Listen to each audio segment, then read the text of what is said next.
Hi there. It's been a long time. Good to see you again. Since we last talked, I've had a lot of projects I've had to do. One of those needed a grinder, so I had to go out and buy one.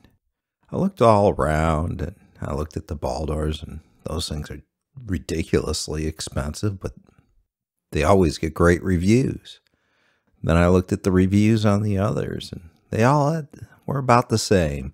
Some of them were great, said they were the best thing since sliced bread, and others just said they vibrated all over the place, and it was a piece of junk, don't buy it. Because I needed one, I went out and I bought one from my favorite cheap Chinese store, Harbor Freight. Cost just over $40. It did vibrate a lot. I had to bolt it down, and I put it on an old stand that I had lying around. That quieted the vibration down a little bit, but it still vibrated a lot. But it was good enough to get through that project. Here, let me show you how much it vibrates, even bolted down to this stand.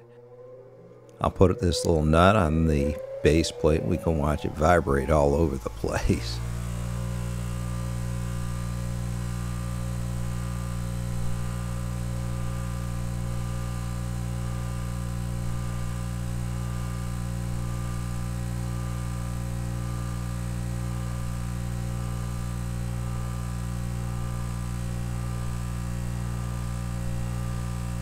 Now let me put it on the top.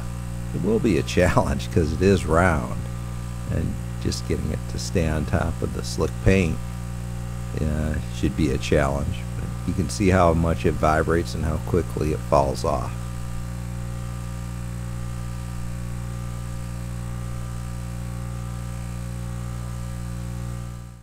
Now I'll quickly take off the grinding wheels, and we can look at how it does without those on. Here you see it on the base plate, and it really isn't vibrating at all or moving. Now on the top, pretty much just stays steady. So it's pretty obvious that it's the grinding wheels being out of balance that are causing the vibration. I did some research, and there's a company called One Way that sells grinder balancing kits. The arbor on my grinder is 5/8 inch. However, you need a hole in the grinding wheel of 1 inch for this kit to work. So I had to also buy new grinding wheels. Let's open up the box and see what's inside. Of course, there's directions, there's bushings if you need those, the balancing fixture, and the hubs for the grinding wheels. As you can see, 2 come with the kit. When I was doing my research, it appeared only 1 came per kit, so I bought 2 kits. I guess 1 will be going back. And of course, some screws. Now for grinding wheels, I got higher quality ones that are Norton. I got a coarse and a fine. The balancing hub fits tightly into the grinding wheel, and it should reduce any wobble or movement and make the whole balancing better. The next step is to insert 3 nuts into the outer flange of the hub. You then slide them around and put screws into those nuts. Those are used as the balancing weights.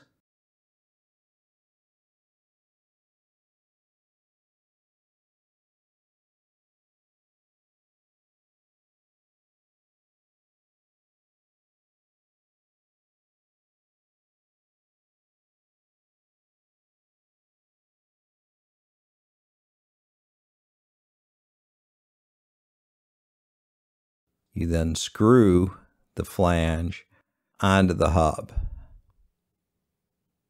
To tighten it down, you hand tighten it, and then the directions say take it over to a vise, and there's 2 flats on the side of one of the hub, and you turn it tight.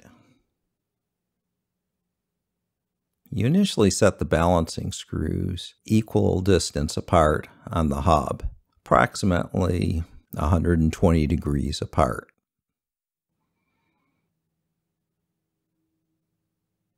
Once you got the hub fully assembled and hand tightened, you take it over to a vise. There's 2 flats on the back side of the hub, and you put it in a vise and, per the directions, hand tighten it down as tight as you can get it. The next step is to put the grinding wheel on the balancer. You slowly rotate it and adjust the positioning of those screws until you can spin it and it will stop anywhere and not spin backwards or forwards anymore. Now, this takes a lot of finessing and tweaking. As you'll see here, it just doesn't want to stop right away. And in this, where the initial setting of the screws are, it's out of balance because instead of stopping and not moving, it rolled back, indicating that it was out of balance. And here again, you can see it rotating back, so I have to adjust it. I'm going to speed up the video here because it's just a lot of the same, me moving the screws around, trying to get it in balance. It does take a little bit of fiddling and time to get it done because the wheel just doesn't want to stop spinning. I'll show you the end part where I finally have it in balance.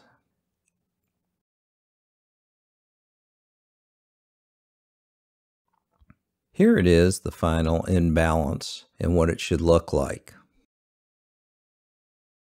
Now let me take it back to the grinder. Back at the grinder with them installed. Now let's do the same nut test. I'll turn it on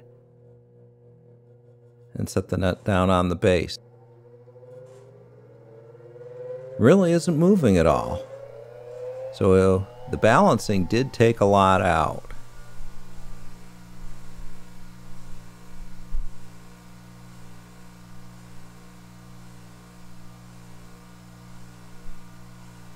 Now, let me move the nut up to the top and let's see how that goes. The picture isn't, camera isn't in a great position to show this, but you can see how much less it moves even up there. It's not perfect, but it's a significant improvement. I'd guess it took about 80% of the vibration out of it. I mean, the kit isn't perfect, the wheels still aren't perfect, and there's some imperfections in it, but it worked. In summary, I am pleased with the result. However, it wasn't a cheap upgrade.